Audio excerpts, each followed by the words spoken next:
This week, one fake news website acquired another. The Onion, a satirical website, bought the far-right media empire InfoWars in a bankruptcy auction. InfoWars was run by conspiracy theorist Alex Jones. His assets were put up for auction after Jones lost a defamation lawsuit brought by the families of Sandy Hook shooting victims. The Onion plans to turn InfoWars into a parody of itself.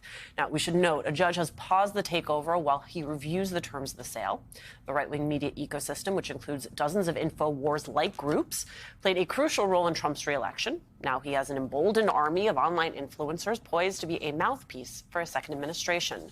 Joining us at the table, Media Matters President and Chairman Angelo Corazon.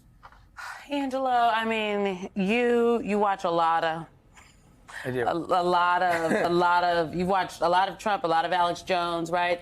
And when I saw this, I felt some sense of relief for the families of whose children were victims of the Sandy Hook shooting, because Alex Jones has inflicted so much pain with his conspiracy theories onto their families for years.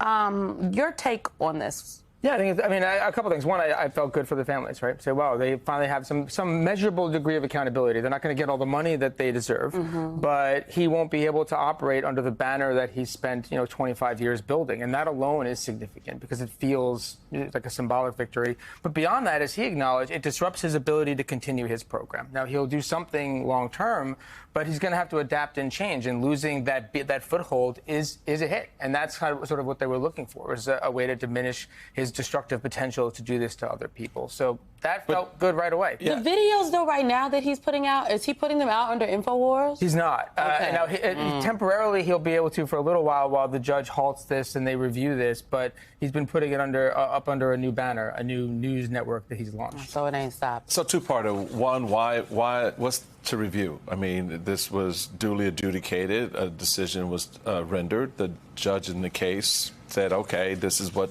you're going to get. They had the sale. I mean, help us understand what that's about. And the second part is with respect, piggyback off of Simone's question about this ecosystem. Jones has now got a different level of competition. At one point, he was the big dog in the room. Now there are a whole lot of little puppies who have grown up very quickly under Donald Trump and have started to replace him. Yep. So this idea that somehow we've eaten into this and broken this part of the system is really kind of short-sighted. Yeah, I'm glad you brought that up. On the sort of what the judge has done piece, I mean, I don't want to get too deep into it because it's super technical legal stuff, but basically, what Jones was hoping for was for the trustee to look at all the bids and then have some kind of a live auction. And that would give him a chance to maybe get some other backers that we don't know about and sort of win on default. That doesn't have to be the case, though. Ultimately, the trustee's there to make sure that all the creditors get as much as they possibly can. And in this case, it looks like the Sandy Hook family said, look, we'll forego money that we are owed. And we'd all attach it to one of the bids in order to make sure that Jones is not able to continue what he's doing. That's what the judge is going to review, is whether or not there's something irregular there. But ultimately, it looks like the trustee did exactly what they're supposed to do, which is try to get as much money for creditors as possible. And now all these other creditors will have better access to their funds. So I think he's framing like a big thing. I think ultimately they're just doing their due diligence. But on your other point, that's the significant thing, because that's the world we live in, and we just saw the consequences of that in the election. The families get some accountability with Jones, but one of the things that, as you noted, that's happening in the broader landscape and with Trump is that, and in the Republican Party, is that they are organizing power on what used to be considered the fringes. So it used to just be Jones, and he'd be out there, and he'd be disconnected from the space. But now, if you're a creator, you go out there, Trump will sort of retweet you, he'll push your content. You have a vested interest in spinning up these false narratives, these extreme conspiracies, because it might be used and operationalized for political purposes. So this is the new norm. The new norm is a bunch of Alex Jones in waiting that we are going to have to grapple with. Well, there's Alex Jones in waiting, and then there's Elon Musk, who's very much on the inside. You had Senator Kramer being asked about the relationship between the soon-to-be president and Elon Musk. Take a listen to what he said. I have no problem with how close he is to the president. The president deserves to have friends, and Elon Musk deserves to have friends. And I've noticed billionaires like each other a lot, so that's fine by me. I don't. It doesn't bother me that he has influence.